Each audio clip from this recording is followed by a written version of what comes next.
A mais recente movimentação na CPMI do INSS revelou um dos momentos mais tensos da atual legislatura.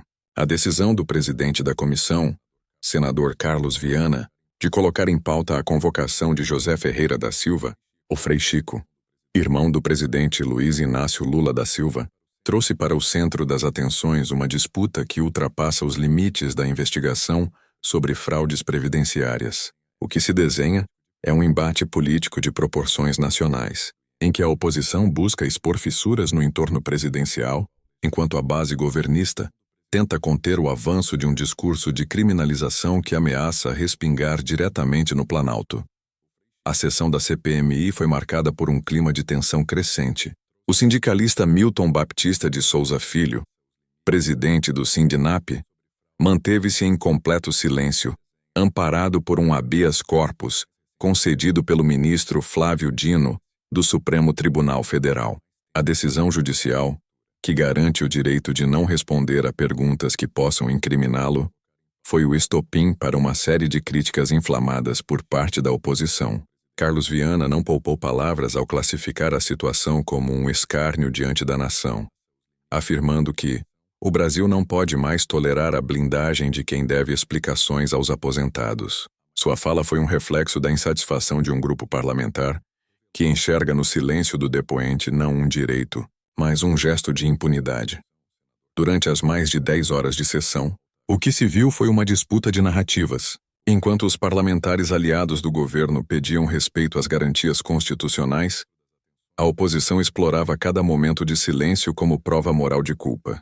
O relator da CPMI, deputado Alfredo Gaspar, foi direto ao ponto ao pressionar o depoente. Está nas suas mãos a vinda do irmão do presidente da República para depor nesta comissão. A frase foi recebida como um recado político, mais do que jurídico. A convocação de Frei Chico, ainda que ele não seja formalmente investigado, tornou-se um símbolo da estratégia oposicionista. Aproximar o governo das suspeitas que rondam o Sindicato dos Aposentados e transformar a comissão em um palanque de desgaste. A defesa de Souza Filho reagiu com veemência. Os advogados alegaram que o depoente, embora convocado como testemunha, poderia ser tratado como investigado, e por isso optou por exercer o direito ao silêncio. A oposição, no entanto, não aceitou a justificativa. O deputado Maurício Marcon chegou a ironizar a postura do sindicalista, afirmando que ele perdeu a chance de se arrepender. A tensão quase se transformou em confronto direto, e coube ao presidente da comissão intervir para evitar que a sessão saísse do controle. Carlos Viana, em tom de indignação, repetiu seu discurso de que o Congresso não pode se curvar diante da impunidade, usando frases de efeito que pareciam mais destinadas ao noticiário do que ao andamento técnico das investigações.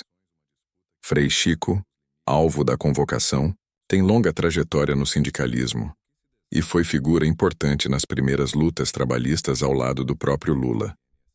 Mesmo sem ser investigado formalmente, sua ligação histórica com o movimento sindical e sua posição como vice-presidente do Sindinap o colocam no centro das especulações. Para a oposição, sua convocação é inevitável e urgente. Para a base aliada, trata-se de uma manobra política com claro objetivo de atingir o presidente da República por meio de seu irmão. Paulo Pimenta, líder do PT na Câmara, reagiu duramente às insinuações de Gaspar e Viana, afirmando que quem decide se alguém vem depor é a comissão, não a vontade de quem quer transformar a CPMI em palanque. No meio do fogo cruzado, o sindicalista decidiu quebrar o silêncio apenas uma vez, dirigindo-se diretamente a Paulo Pimenta. Disse de forma pausada e firme que o irmão nunca teve papel administrativo no sindicato e que sua relação era puramente política, de representação sindical. A declaração curta e direta foi o único momento em que sua voz rompeu o clima de hostilidade. Nunca precisei pedir a ele que abrisse portas do governo, afirmou tentando encerrar especulações sobre eventuais interferências. A fala, no entanto, não foi suficiente para conter a narrativa oposicionista, que insistia em associar o nome de Lula ao caso. O episódio expõe mais do que uma disputa de versões. Ele revela o uso sistemático das comissões parlamentares como arenas políticas de alto impacto. A CPMI do INSS, que nasceu com o objetivo de investigar fraudes no sistema previdenciário, passou a se comportar como palco de embates ideológicos, onde cada sessão é tratada como oportunidade de desgaste público. A blindagem judicial de depoentes, embora prevista em lei, tornou-se combustível para acusações de conivência e impunidade. Carlos Viana, que tem se destacado como uma das vozes mais duras contra o governo, usou o tema para intensificar o tom moralista de sua atuação. "Quem rouba o aposentado rouba o Brasil", declarou em um discurso que ecoou nas redes sociais e foi amplamente repercutido por veículos simpáticos à oposição. O pano de fundo é ainda mais amplo. A CPMI ocorre em um momento em que o governo tenta conter o avanço de pautas desgastantes no Congresso e lidar com uma oposição cada vez mais articulada em torno de temas de impacto popular. O foco em escândalos previdenciários, envolvendo aposentados e idosos, é estratégico. Trata-se de um setor altamente sensível, com forte apelo emocional. Ao associar qualquer irregularidade ao entorno de Lula, mesmo que indiretamente, a oposição aposta em corroer a imagem de moralidade construída pelo presidente. A convocação de Frei Chico, independentemente de seu resultado, já cumpre o papel de manter o tema vivo no debate público. Paralelamente, a CPMI também analisou outros casos ligados às fraudes no INSS. Um empresário preso durante as investigações foi solto na madrugada, e o filho de um ex-diretor do Instituto foi acusado de movimentar mais de 14 milhões de reais em apenas 3 anos. Esses fatos reforçam a gravidade do esquema, mas acabam ofuscados pela repercussão política em torno do nome do irmão de Lula. A narrativa principal deixou de ser a corrupção previdenciária e passou a ser o suposto envolvimento indireto de figuras próximas ao poder. A sessão também teve espaço para novos confrontos políticos. A base governista conseguiu barrar um requerimento que pedia a quebra do sigilo bancário de Paulo Boldens, ex-chefe de gabinete do presidente do Senado, Davi Alcolumbre. A proposta, apresentada pelo deputado Carlos Jordi, foi derrotada por 17 votos a 13, em mais uma demonstração da força da articulação governista. Jordi acusou o grupo de tentar blindar aliados, enquanto Paulo Pimenta respondeu que a oposição queria transformar a CPMI em um teatro político. A aprovação da convocação do empresário Danilo Trento e o retorno do advogado Eli Cohen à comissão mostraram que o colegiado segue ampliando seu escopo, mesmo em meio ao caos. Carlos Viana, por sua vez, intensificou o tom de cobrança.